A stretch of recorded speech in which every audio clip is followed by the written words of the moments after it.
오늘 함께 하실 성경은 고린도전서 15장 22절에서 24절입니다. 교독하겠습니다. 아담 안에서 모든 사람이 죽은 것 같이 그리스도 안에서 모든 사람이 삶을 얻으리라.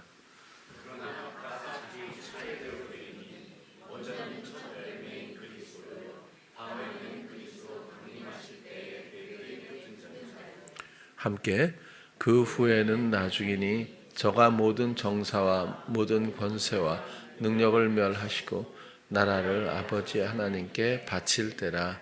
아멘. 오늘은 고린도전서 15장 22절에서 24절 말씀으로 함께 나누도록 하겠습니다. 잘 아시는 부분인데요. 아담 안에서 모든 사람이 죽은 것 같이 그리스도 안에서 모든 사람이 삶을 얻으리라.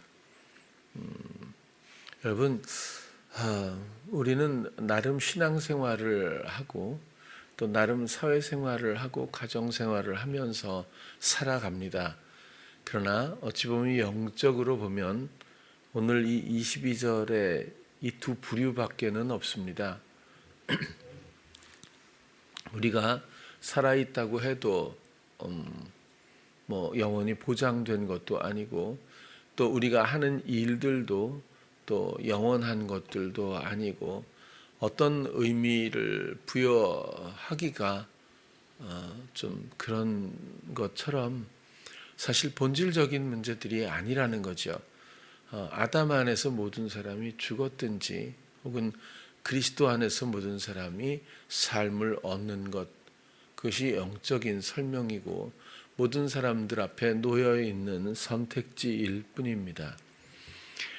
여기서도 죽었다고 하는 것은 당연히 하나님과의 관계 상실을 말합니다. 아담이 자기가 스스로 자기 삶을 다스려가는 그런 선택을 함으로써 하나님의 사랑의 다스림에서부터 모든 관계가 끊어져 버렸던 것처럼 이제 그리스도 안에서 모든 사람이 삶을 얻는다.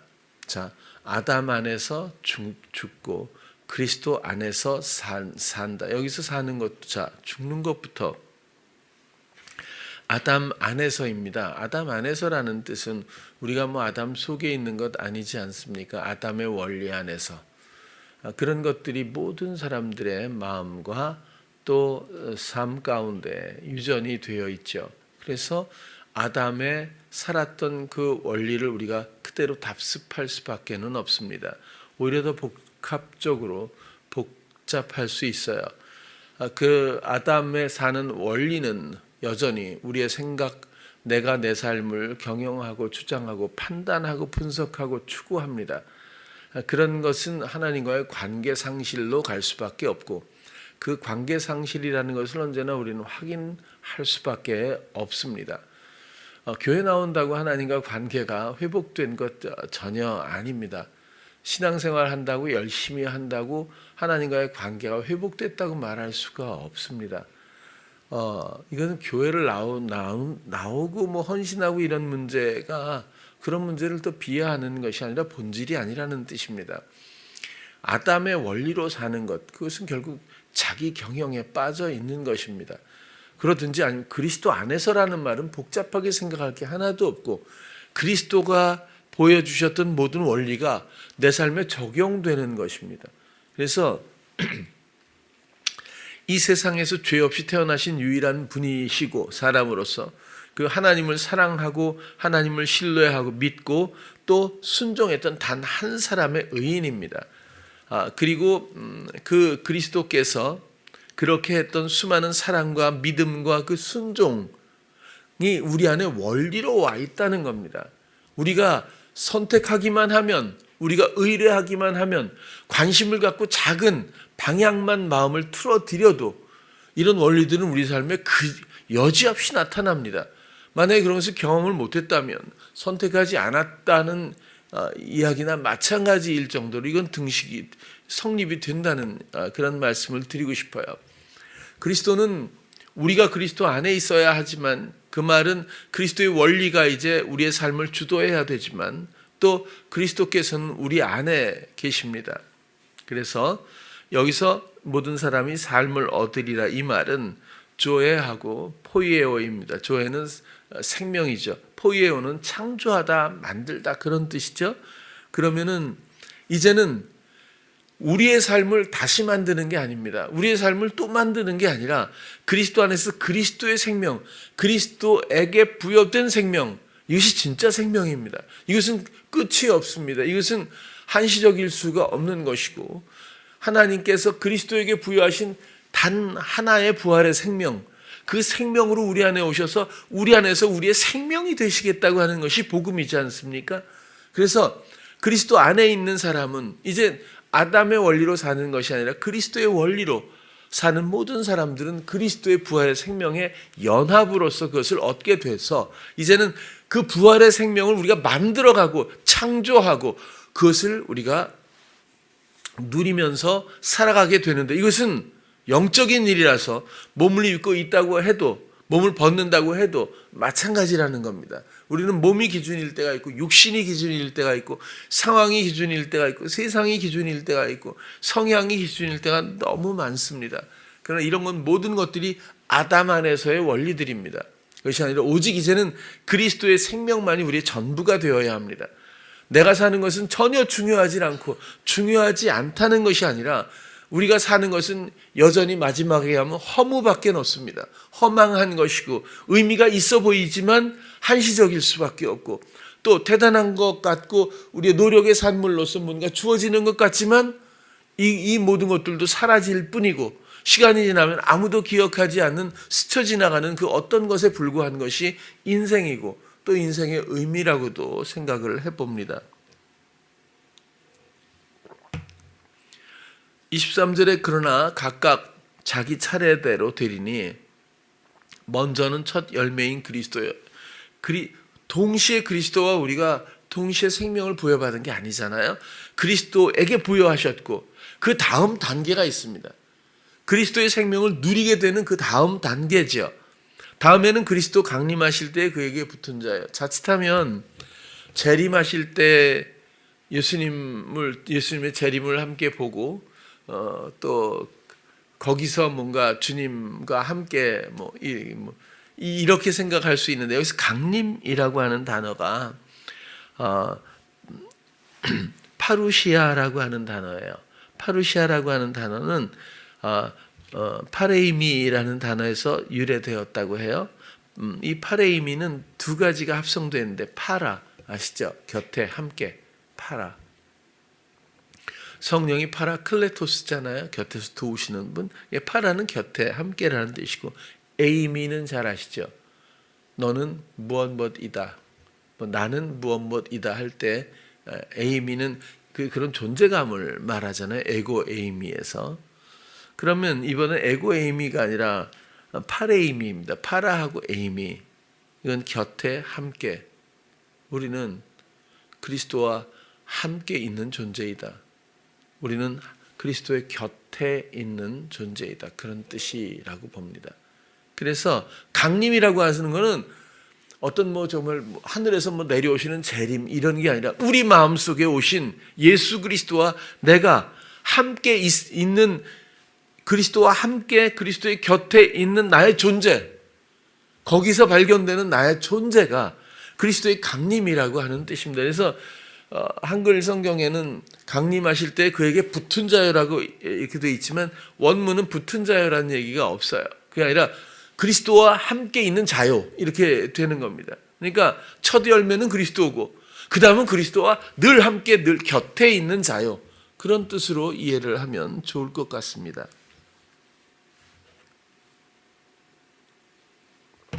그리스도가 우리 안에 오셨어요. 그죠? 그리스도께서 우리와 함께 우리 곁에 있는 이유가 뭘까요? 그것은 단 하나입니다. 생명 주시려고입니다. 하나님의 마지막 목적은 생명이에요. 그래서 우리에게 생명을 주시는데 어떤 생명이냐면 우리는 경험해보지도 못하고 우리는 알지도 못하는 생명인데 그리스도께 주어진 부활의 생명은 하나님이 사랑하는 아들에게 주신 모든 권세입니다. 모든 지혜이자 지식이자 하늘의 영향력과 원리와 모든 능력들을 그리스도에게 부여하신 거예요. 그냥 숨 쉬고 사는 생명을 주신 것이 아닙니다. 하나님의 영원한 예비된 생명을 그리스도께 주신 거예요. 그 생명으로 우리 안에 오셔서 이제 나의 생명이 되시겠다고 하는 거죠. 그래서 내가 길이고 이건 진리야. 그리고 생명이란다. 이렇게 말씀하시는 거예요. 예수님을 소개하는 게 아니라 그건 나를 위한 정체성을 말해주고 있는 거예요. 여러분, 예수님이 결정하시는 것을 따를 때 그것이 길입니다. 우리가 뭐 의사가 된다, 혹은 선생, 교사가 된다, 목사가 된다, 이런 게 길이 아닙니다. 그런 것들은 세상적이고 육신적인 개념의 길이겠죠. 그러나 영적인 길은 길이 없습니다. 세상에 길이 있어 보이지만 가보면 압니다. 이건 길이 아니거든요. 길이라고 여기고 가는 것뿐이죠. 그 길은 실질적으로 무엇을 요구하냐면 나의 노력과 나의 성취, 나의 시도들을 요구하고 있어요. 나의 열정을 요구하고 있죠. 그 홀로 가게 합니다. 그리고 예수님을 찾아도 그 길 위에서 예수님께 도움을 구하도록 유도하죠. 그렇게 길인 것처럼 보여주고 있어요, 세상은. 그러나 실제로는 영적인 길은 그게 아니라 지금 이 순간에 주님의 결정, 그리고 나의 순종, 그것이 주님의 결정이 길이고 나의 순종이 걸음입니다. 그리고 우리는 그리스도와 함께 그리스도 곁에라는 이런 조건, 이런 원리를 빼면 우리는 정말 불쌍하고 우리는 아무것도 아닙니다. 의지가 강한 사람들은 아직도 그럼 아직도 난 아무것도 하지 말란 이야기냐, 이런 생각을 할 수 있어요. 근데 여러분들이 이제 그 정도는 아니라고 봅니다. 제가 콩나물도 얘기하고 정말 이렇게 20몇 년 동안 물을 부어도 이렇게 안 자라나 막 이렇게 생각이 들었어요. 근데 제가 열흘 동안 가서 꼬박 강의를 했어요. 그리고 올 때도 4시간을 차를 타고 공항에 와서 4시간 동안 정말 조그만 여객터미널이거든요. 이렇게 가방 검사하고 여권 있잖아요. 그걸 이렇게 내고 들어가면 여기가 의자예요. 그러면 여기가 비행장이고. 그래서 내고 앉아있다가 이렇게 열고 나가서 그냥 비행기 타면 되게 조그만 비행장이죠. 그러니까.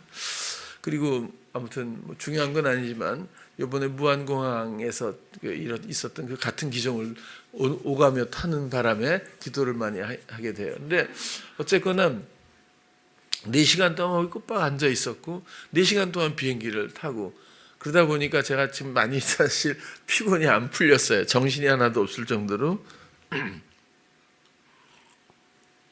그래서 횡설수설하면 이해해 주시기 바랍니다.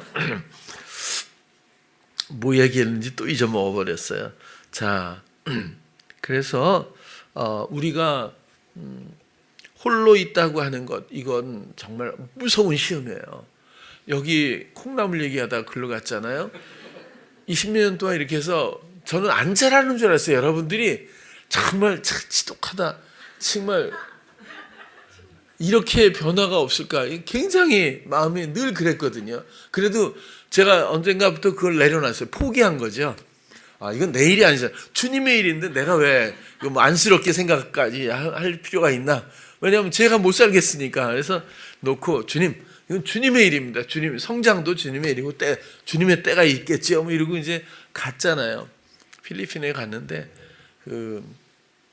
첫 주에는 청소년들이 중학교, 고등학교 애들이 한 300명 정도 모였어요. 그래갖고 강의를 하고 두 번째는 이제 사역자들하고 신대원생들하고 그래서 한 7, 80명, 100여 명 가까이 모여서 또 이렇게 강의를 하곤 했어요. 근데 제가 강하게 느낀 건 찬양 인도를 하든지 우리 교회는 정말 굉장히 심심한 스타일이잖아요. 우리 왜 정서가 이쪽으로 갔는지 잘 모르겠어요. 아무도 열정적인 사람이 없어 우리 교회는. 그래서 전번에 찬양 대회 할 때도 큰 충격을 받지 않았어요 우리 정말 얌전하게 하고 간신히 손 하나 들어갖고 이거 하나 하는데도 막 엄청 연습을 했는데 보니까 딴 사람들은 깃발 들고 뛰어다니고 교회들이 난리가 나더라고요. 정말 막 펑펑펑 뛰고. 그런데 필리핀에 가니까 그건 아무것도 아니었어요. 와, 막 그건 진짜 뭐 나중에는 이 뒤에 있던 아이들이 막 나와서 제가 맨 앞에 이렇게 앉아 있었거든요. 내 앞에까지 꽉 차갖고 뭐 노래하고 막 팔 들고 막 뛰고 막 돌고 하는데 막 땀 냄새에다가 뭐 애들이 막 근데 얼굴을 이렇게 보니까 그렇게 행복해 할 수가 없는 거예요. 뭐 정신없어 애들이 막 근데 야 이건 정말 어떻게 우리 교회는 세기가 바뀌어도 이런 건 못할 것 같다 이런 생각이 들 정도로 엄청나게 행복하게 보면 참 순수하더라고요. 그러니까 환경이 우리나라 같지 않잖아요. 뭐 많이는 안 다녀봐도 제가 외국에 이렇게 갔다가 아무튼 들어왔다 하면 한국처럼 좋은 나라는 없다. 항상 그게 마음에 딱 와요. 딱 공항에 내리자마자 대한민국 만세 이러고 싶을 정도로 뭐 이렇게 한국이 좋은 거야? 뭐 이럴 정도로. 근데 외국에 가보면 뭐 좀 아무튼 그렇더라고요. 마음에 안 드는 게 좀 환경이 안 좋아요. 정말 안 좋고 사는 곳도 그렇고 그리고 참 안 된 얘기지만 어떤 청년은 신학을 하는데 오남매 중에 장남이에요. 근데 아빠가 다 달라. 이런 아이들이 상처를 받고 이런 아이들이 굉장히 많더라고요. 아무튼 그래서 근데 그 마음의 순수함이나 진짜 온 마음을 들여서 아주 그냥 솔직하게 찬양하고 마음에 있는 대로 막 뿜어내면서 하는 이런 모습들. 그러니까 얼마나 액티브하냐 이런 문제가 아니라 진짜 그런 어떤 그들만의 문화에서부터 표현되는 순수함이 참 감동적이었어요. 뭐 우리는 순수하지 않다는 건 아닌데 굉장히 마음이 그랬어요. 근데 그 청소년 집회가 끝나고 나서 애들이 중학교는 너무 조그만 애들이요. 굉장히 조그만데 난 유초등부인 줄 알았는데 아무튼 애들이 막 달려와서 이렇게 한글을 삐뚤빼뚤 써가지고 쪽지들을 막 주는 거예요 저한테. 뭐 어떤 애는 뭐 이렇게 비행 학인가 뭐 그것도 적어서 주고 아무튼 그리고 끝나고 나니까 또 메모를 모아서 주기도 하고. 근데 딱 펴는데 애들이 뭘 알아들을까 뭐 이런 생각도 했는데 신의 말씀을 들려주셔서 감사합니다. 그리고 복음으로 이렇게 변화시켜 주셔서 감사합니다. 마음에 정말 듣고 싶었던 정말 그 모든 감동이 지금 뭐 이런 애기들이 그런 걸 써가지고 주더라고요. 그래서 참 이 순수하다는 것이 사람으로서 얼마나 소중한 자산인지. 우리가 어렸을 땐 정말 다 순수했거든요. 한국 사람도. 근데 지금은 아프니까 사장이다 보면 망하는 한이 있어도 20대는 절대 쓰지 마라 이렇게 돼 있어요. 20대는 오면 오히려 고발하고 막 이러잖아요. 그러니까 우리나라가 이렇게 돼버린 거예요. 이 짧은 시간에 한 4, 50년 만에 마음들이 너무 이상해졌어. 제가 볼 땐 인성도 많이 상실이 되고 물질적으로 풍요하면 어떻게 이렇게 다 흘러갈 수밖에 없나 할 정도로 너무 빠른 시간 내에 모든 것들이 그렇게 회파되었다고 봅니다. 그런데 딱 우리나라 공항에 와서 만세를 부를 정도로 너무 깨끗하고 너무 편리하고 뭐 그냥 논스톱이잖아요. 그냥 쫙 해서 딱 해서 그 먼 거리도 지하철까지 타고 뭐 딱 가가지고 딱 가방 찾아서 쭉 나가면 되니까 우리는. 근데 어쨌거나 너무너무 환경도 좋고 전부 좋아요. 근데 제가 교회에 딱 와보니까 비슷한 느낌이 들어요. 나갔다 와봐야 돼. 가끔은 저를 내보내 주시면 좋을 것 같아요. 나갔다 보니까 이게 안 자란 게 아니구나. 정말 마음에 많이 좀 그러니까 우리끼리 있을 땐 이게 몰랐던 것 같아요. 나도. 근데 아무리 순수한 우리 필리핀의 이 청년들 그리고 사역자들 이렇게 해서 열흘 동안 만나고 또 대화하고 강의하고 하고 이렇게 딱 교회에 돌아와 보니까 허접한 것 같지만 뭔가가 있는 것 같은 느낌이 드는 거예요. 마음에 뭔가 복음적인 어떤 이해가 나름대로 이렇게 좀 많이 성장하고 뭔가 건강한 무엇이 마음에 있지 않나 이런 생각이 드는 것 같아요. 제 마음속에. 그래서 그동안에 제가 노심초사했던 걸 좀 내려놓고 이젠 좀 더 복음을 위해서 함께 걸어야 되지 않을까 그런 생각을 좀 해보기도 해요. 이 강림이라는 말을 했는데요. 곁에 오셔서 함께 있게 된 나를 말합니다. 예수 그리스도가 하나님 앞에서는 먼저고 생명을 그토록 주고 싶어 하셨던 하나님의 마음에 예수 그리스도에게 생명 주셨고 그 다음은 우리들인데 바로 예수님을 영접하고 예수님과 함께 있으면서 함께 있게 된 나, 이것이 결국 그 다음에는 그렇게 강림하신 곁에 오셔서 함께 있게 된 우리들이요, 이렇게 설명을 드렸습니다. 함께 있다는 것은 영적으로 함께 이렇게 생각하겠지만 엄청난 은혜고 엄청난 의미를 갖고 있습니다. 우리는 주님을 만나기 전에는 늘 혼자였거든요. 그러나 혼자는 안 좋아요. 독처하는 것이 안 좋은 거예요. 홀로 있으면 우리는 안 돼요. 하나님은 홀로 계시겠죠. 그러나 사람은 홀로 있으면 안 돼요. 사람은 주님과 함께 있어야 되거든요.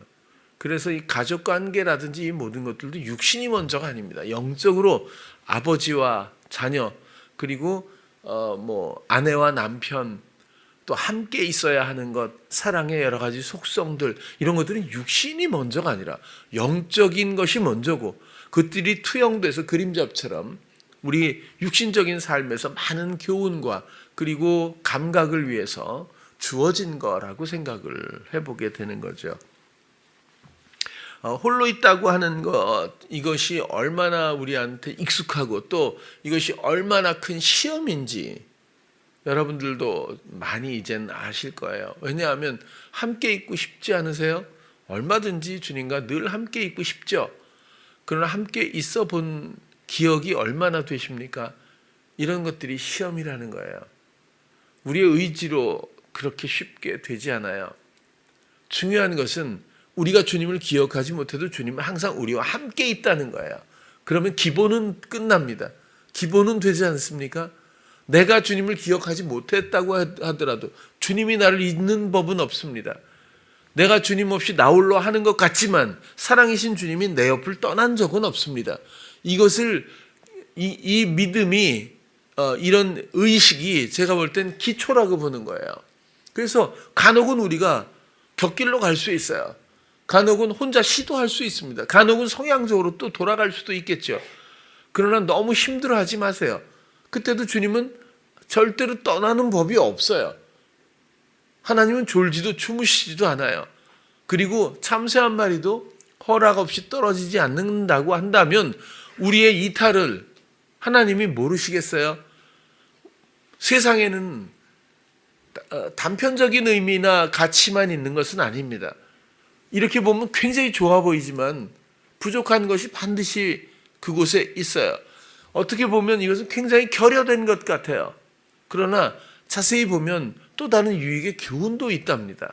그래서 언제나 복합적이라고 생각이 들어요. 우리가 혹시 홀로 있게 되며 옛 습관에 빠져든다고 해도 주님은 나를 지키신다고 하는 그 믿음 가운데서 바로 더 가까이 주님께 돌아가는 동기가 됐으면 좋겠어요.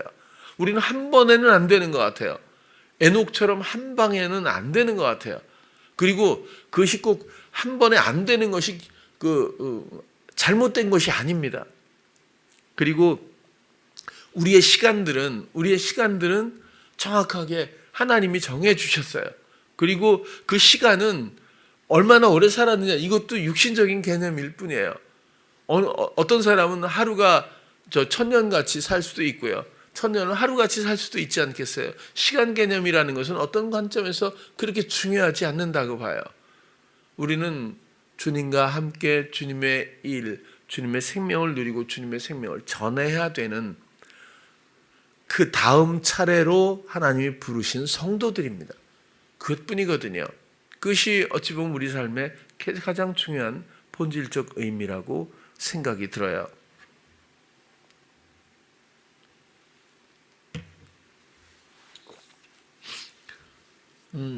제가 성막에 대해서 몇 번 말씀을 드렸는데 얼마 전까지는 진설병에 대해서 새로운 의미를 발견하고 추가로 그리고 참 몇 차례를 다뤘어요.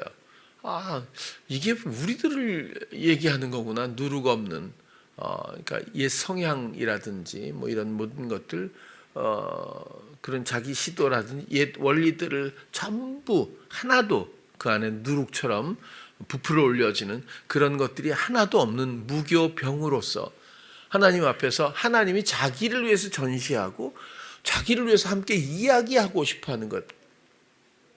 사랑하는 사람과 가장 많이 하는 게 이야기 아닐까 싶어요. 그죠? 이야기의 뭐 내용은 중요하지 않고 아무튼 이야기가 그렇게 그 특징인 것 같아요. 하나님 이것은 육신이 먼저 아니라 하나님의 속성과 우리들과의 관계가 육신으로 투영된 것 같아요. 뭐 애인끼리도 보면 막 끝없이 말 없는 사람도 있겠지만 끝없이 얘기하고 또 아니면 요즘에 한쪽만 얘기하는 경우도 있겠죠. 근데 어쨌거나 뭐 이야기하는 게 즐겁고 행복한 건 틀림없어요.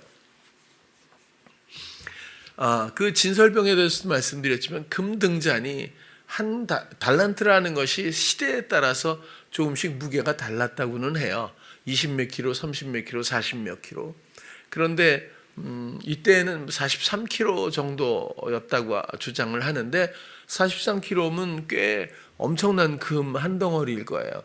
그걸 두들겨서 금 등잔을 이렇게 하나를 가지고 만들었다는 건 엄청난 의미가 아니겠어요? 연합이란 말을 어떻게 해야 이렇게 그걸 상징적으로 설명하기 위해서 한 덩어리를 두들겨서 7개의 촛대를 만들었다. 한 몸이라는 뜻이지 않습니까? 우리 주님의 소망이 그곳에 또 담겨 있다고도 보여져요. 그러나 제가 특별히 요즘에는 이제 물두멍에 대해서 좀 크게 깨달았어요. 물두멍은 그냥 씻는 곳인 줄 알았거든요. 정결하게 손발 씻고 재물 씻고 씻지 않으면 죽는. 깨끗해야 되겠는데 뭐 이렇게 그러니까 큰 놋대야예요. 놋으로 된 대야인데. 근데 그게 부활의 생명이라고 하는 것이 거의 저는 충격적일 정도로 받아들였어요. 왜냐하면 성소에 들어가기 전입니다. 이 성소에 들어가기 전에 여기 마당이에요. 성막의 마당에 번제단과 물두멍이 있다는 게, 번제단은 피잖아요. 이건 물이잖아요. 물과 피. 그리고 피는 옛사람에 대한 영역입니다. 물은 새사람에 대한 영역이에요. 물은 홍해를 갈라서 애굽에서 종노릇하던 모든 삶을 청산하고 그리고 새로운 세계로 나아가게 된 그런 물의 의미가 있는 것처럼 새 삶이죠. 새 생명에 대한 물의 의미가 있고, 이것은 그리스도께서 우리의 새 생명은 우리가 지역이 달라졌다고 해서 환경이 달라졌다고 해서 새 생명이 아니라 그리스도께서 우리에게 강림하셔서 우리가 함께 그리스도 곁에 그리스도와 함께 있는 그 존재로서 펼쳐지는 이런 생명들은 거룩하다는 거예요. 그리스도의 부활의 생명을 우리가 받아들이면 우리가 거룩하게 된다는 거예요. 거룩한 부활의 생명을 우리가 누릴 수 있게 되는 것, 이것이 세례입니다. 이것이 물이 갖는 의미라는 거죠. 그래서 거듭나는 것은 피로 거듭나는 것은 아니에요. 피는 죽는 거죠. 물로는 거듭나는 것입니다. 이것은 다시 태어나는 거죠. 물과 성령으로 다시 태어나는 거니까요. 물은 그렇게 중요한 의미를 갖고 있더라고요. 그러면 성소에 들어가기 전에 옛사람의 죽음과 새사람의 탄생, 그가 성소에 비로소 들어갈 수 있다, 그런 뜻입니다. 성소에 들어가서 좌측에는 예수 그리스도에 연합된 우리의 정체성이 그곳에 있고, 우측에는 하나님이 기뻐하시는 대로 우리를 대면해서 이야기하시는 그런 화목의 관계가 그곳에 우리의 그 상징으로 남아 있습니다. 이것이 성소의 구조이기도 하지 않습니까? 바로 나에 대한 설명이기도 합니다. 우리가 홀로 있게 된, 그러니까 한번 딱 보세요. 어떤 순간 딱 보면 홀로인지 주님과 함께인지. 주님은 우리와 함께 있지만 나는 주님과 함께 있지 못할 때가 너무 많아요. 왜 그렇죠? 생각이 이끄는 삶 때문에 그렇습니다. 성향이 이끄는 삶 때문에 그래요. 그리고 보면 마음은 그렇지 않아요. 여러분들이 결국 무게를 달면 마음의 무게를 달아야 된다고 보는데 여러분들의 마음은 콩나물과 비교할 수가 없을 거예요. 여러분들의 마음은 이미 소망으로 많이 성숙해 있고 그리고 분별할 수 있는 여러 가지 영적인 지식이나 소망들이 충분하다고 봅니다. 그러나 사단이 한 영혼을 가만히 두질 않고 키를 까부르듯이 가만히 두질 않거든요. 그래서 끝없이 익숙한 생각을 통해서 주님과 생각을 공유하지 못하도록 회방합니다. 그래서 우리는 우리 생각에 또 빠져 있는 때를 발견할 때가 많이 있다는 거죠. 그러나 우리는 그런 반복 가운데서조차 우리는 항상 주님과 함께 있는 나를 기뻐할 수 있다라고 말씀드리는 거예요. 보면 우리 청년들도 다 마찬가지, 희선이도 마찬가지고 보람이도 마찬가지고 특히 뭐 아영이 같은 경우 보람이도 많이 마음으로는 원할 거예요. 많이 원하는데 생각이 어렸을 때 워낙 많았잖아요. 워낙 어렸을 때 홀로 생각하고 변론하고 또 이런 어떤 관계 가운데 생각의 순환이 상당히 빠르게 자리를 잡는 바람에 그 생각의 어떤 운동력 때문에 여유롭게 주님을 생각할 수 있는 그런 마음을 갖기가 어려운 것뿐이죠. 마음으로는 당연히 주님을 사랑하고 또 연합되기를 간구하겠죠. 근데 생각보다 이 생각이나 성향의 시험은 상당히 좀 심각한 편입니다. 영향력이 크다는 거죠. 그리고 쉬는 법도 없고 아영이도 그렇잖아요. 세상에 저렇게 깨끗한 마음의 아이가 또 있나 이럴 정도인데 어렸을 때 뭔가 주어진 정서로부터 솟아나는 생각이 이끌어갈 때가 많은 거예요. 그러니까 생각이 이끌고 성향이 이끄는 사람들이 많거든요. 마음을 보시기 바라요. 상황보다 언제나 마음을 보고 마음의 주인, 생각의 주인, 또 주님과 의논하는 어떤 새로운 습관들, 그리고 주님을 사랑하고 또 모든 것들을 다스린다고 하는 기본적인 믿음, 이런 것 위에서 내 생각에 끌려가지만 않고 주님께 관심을 두기 시작하면 상당히 빠른 전환이 일어날 거라고 보여져요. 마음, 모든 것들을 사람들이 사는 걸 보면 생각으로 사는 사람들이 대부분입니다. 마음으로 사는 사람들을 요즘엔 잘 못 보는 것 같아요. 근데 마음은 정말 중요합니다. 마음의 영은 너무너무 중요합니다. 여러분,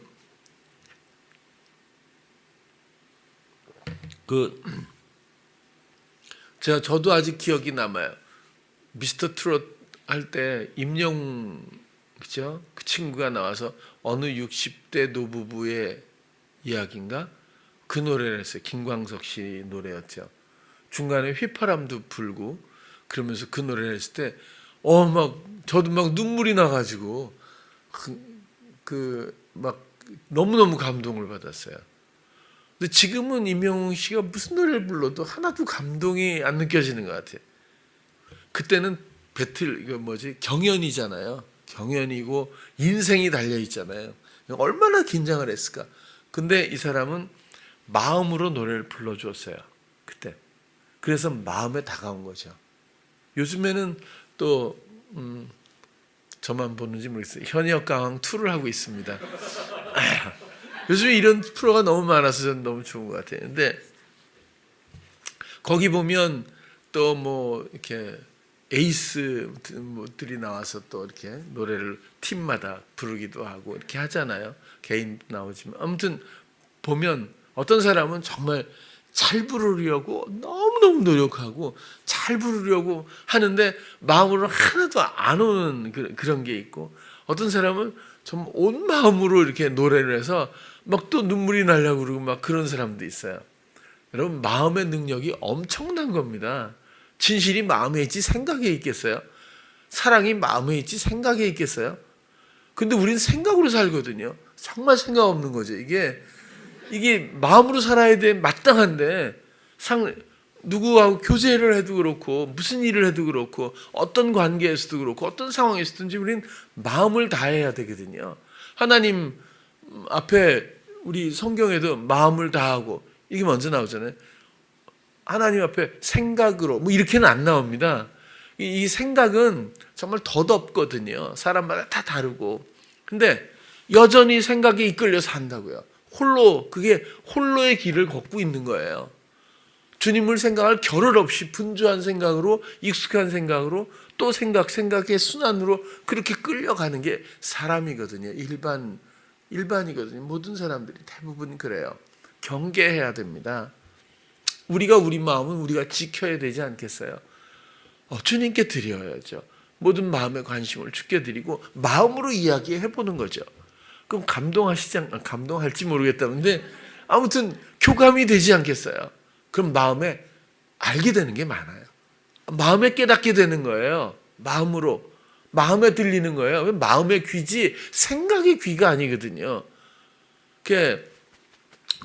영도 마음의 영이지 생각의 영이 아니거든요. 생각은 정말 시험의 도구, 루트일 뿐이에요. 어찌 보면. 그래서라도 함께 있다는 것과 홀로를 설명하려니까 자꾸 이렇게 되는 거거든요. 함께 있다는 것은 내 온 마음을 주께 드리는 것뿐이에요. 그것이 다른 말로는 사랑이겠죠.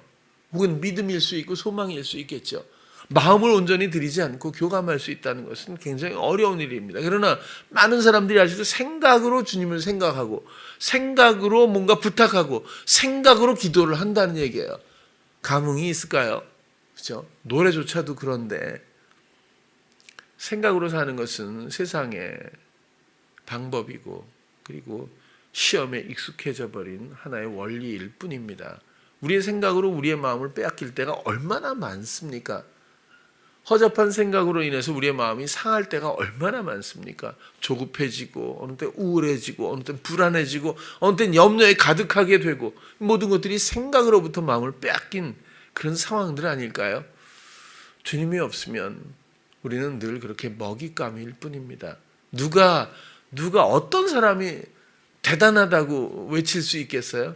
만약에 그런 소리는 할 수 있을지 모르지만 사람은 정말 별것 아니거든요. 그러나 하나님의 부활의 생명에 이제 될 때는 영화로운 재탄생이 일어납니다. 정말 영화롭게 보배롭다라고까지 말하시는, 사랑한다고 말하시는 하나님의 무교병과 같은 부활의 생명으로 우리를 채우시고 그리고 그토록 소망하셨던 그 생명 주신 우리의 영혼들과 함께 우리의 마음, 우리의 영과 함께 하나님은 끝없이 하나님의 모든 좋은 것으로 우리를 인도하고 공급하시고 그리고 함께 하시기를 원하는 게 복음 아니겠습니까? 결국 우리의 공통적인 목표가 그런 것 아닐까요? 삶의 모습은 달라도 우리의 행복은 같아야 한다고 봅니다. 우리가 하는 일은 달라도 우리의 영적인 풍요로움은 통일해야 마땅하다고 봅니다. 한 분이신 예수 그리스도에게 우리는 가지일 뿐이며 우리는 한 분 예수 그리스도의 모든 그 부활의 생명을 누리는 세상에 빛된 성도들이기 때문에 그렇습니다. 그러나 여전히 홀로 있게 하고 홀로 생각에 빠지게 하고 성향적인 것으로 하루를 또 마감하게 하는 회방들이 얼마나 많은지 모릅니다. 저는 솔직히 아직 잘 모르겠어요. 왜 사람에게 잠이 있는 건지. 평생에 보면 한 3분의 1, 많이 자는 사람도 있지만 최소한 3분의 1은 없잖아요. 이제 행동했던 기록도 그냥 자는 거잖아요. 그죠? 그냥 자고 나머지 일어나서 또 준비하고 하려면 또 이제 시간이 좀 빠져야 되지만 실제로 우리가 사는 시간을 계산해 보면 얼마나 될까 싶어요. 사람마다 좀 다 다르겠지만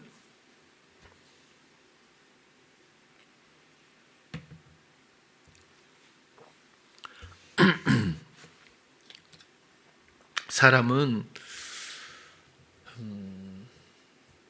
제가 그 러시아도 얘기했잖아요. 저하고 같이 가본 친구들도 있을 거예요. 근데 시골 교회 가보면 아무것도 없고 멀리 산만 있고 들만 있는데 땅도 지르니까 장화 신고들 다니는데 수요 예배 한 사람씩 오잖아요. 멀리서. 그리고 그 집들 가보면 띄엄 집 하나 있고 옆에 텃밭 있고. 그때는 정말 전 충격이었어요. 이 사람들의 인생의 의미가 뭘까? 해 뜨면 일어나서 밭 갈고, 그 다음에 뭐 먹고, 해 지면 또 자고, 또 일어나면 또 밭 갈아서 먹고. 인간의 삶이 이래야 되나? 뭐 이런 생각을 한 적이 있었거든요. 그러나 서울에 오면 이 직업도 많고 할 일도 많고 하고 싶은 것도 많고 뭐 해야 될 일도 많고 뭐 의미가 있어 보이는데 사실은 사람의 본분은 하나님을 사랑하는 것. 인생에서 하나님의 사랑을 만나지 못하면 어떻게 하면 좋죠? 그걸 어떻게 해야죠? 모든 자연과 모든 환경과 모든 상황에는 하나님의 존재감이 담겨 있고 하나님의 사랑의 부르심이 어떤 고난에조차 없는 곳이 없을 겁니다. 그러나 우리의 마음은 분주하고 늘 생각에 빼앗겨 상황 가운데 끌려가고 늘 성향에 치여서 살 정도로 성향적인 정서가 가득해서 이런 주님의 놀라운 부활의 생명과 함께 있는 나를 발견하기보다는 여전히 옛사람, 번제단에 올라가 보지도 못한 옛사람을 해결도 하지 못한 그리스도의 피가 피공로, 말만 피공로지 피공로가 나의 삶을 바꿔놓은 나의 죽음으로써 또 새로운 생명으로서 부활의 생명, 물두멍 앞에서의 그 거룩한 생명에 대한 이런 소유를 말할 수조차도 없는 그런 길에서 나를 발견할 수 있을 수도 있다는 거예요. 여러분, 우리가 노력으로는 되진 않을 거예요. 그러나 마음으로는 가능합니다. 하나님에 대한 사랑이. 하나님을 사랑하기 시작하면 마음만 들이면 여러분 내가 얼마나 헛된 것에 묶여 있었는지 금방 알지 않나요? 아니 그런 것들이 관심사가 안 되지 않던가요? 모든 허망한 것들은 떠나갑니다. 그리고 진실한 것, 주님의 주시는 놀라운 나를 향한 그런 아름다운 정서들과 깨닫게 하시는 지식과 지혜들로 우리는 늘 기뻐하고 감사하고 또 주님을 더 사랑하게 되는 그런 관계들. 오늘 드리고 싶었던 말씀은 강림이었습니다. 그래서 예수 그리스도가 하나님 앞에 첫 번째로 그토록 원하셨던 부활의 생명을 받으신 분이고 그 다음은 주님과 함께 있는 나는 주님과 함께 있는 자다. 그렇죠? 에이미잖아요. 존재감을 거기서 확고하게 선명하게 세워서 우리는 오직 주님과 함께 주님 곁에 있는 그런 사람들이라고 하는 것. 이것을 잊지 않고 그리고 사랑으로 반응하며 늘 기대할 수 있다면 우리가 그동안 갖고 있던 마음의 무거운 짐들이나 또 생각에 끌려다니며 살았던 허망했던 모든 생각들은 사라지고 진실 앞에서 또 영원한 생명 앞에서 하나님을 진정 찬양하고 또 생명을 나누는 성도들이 될 줄로 생각을 해요. 우리 모든 찬양교회 성도님들이 그런 주님 곁에 주님과 함께 걷는 귀한 새해가 되고 또 그런 생명을 증거할 수 있는 축복이 있기를 원합니다. 기도하겠습니다. 사랑의 주님, 오늘은 강림이라고 하는 주제를 가지고 우리가 나누었습니다. 우리는 홀로 존재할 수도 없고 광야에서 홀로 버려지면 그저 먹잇감이 될 뿐입니다. 초라한 우리들, 그러나 이제는 예수 그리스도의 부활의 생명 그 다음에 우리들, 이제 그리스도와 함께 있는 우리들, 그것이 바로 나이고 그리고 그곳에서 늘 함께 하기를 원합니다. 주님, 우리가 주님을 외면해도 우리를 떠나지 않으시는 주님의 사랑을 믿고 그리고 이제는 온 마음을 언제나 모든 관심을 주께만 드리길 원하고 교감, 교제하기 원합니다. 주의 놀라운 아름다운 모든 영적인 유익들을 누리며 감사하며 찬양하며 함께 걸을 수 있는 우리 모든 성도님들 되게 하여 주시옵소서. 예수님 이름으로 기도드렸습니다. 아멘.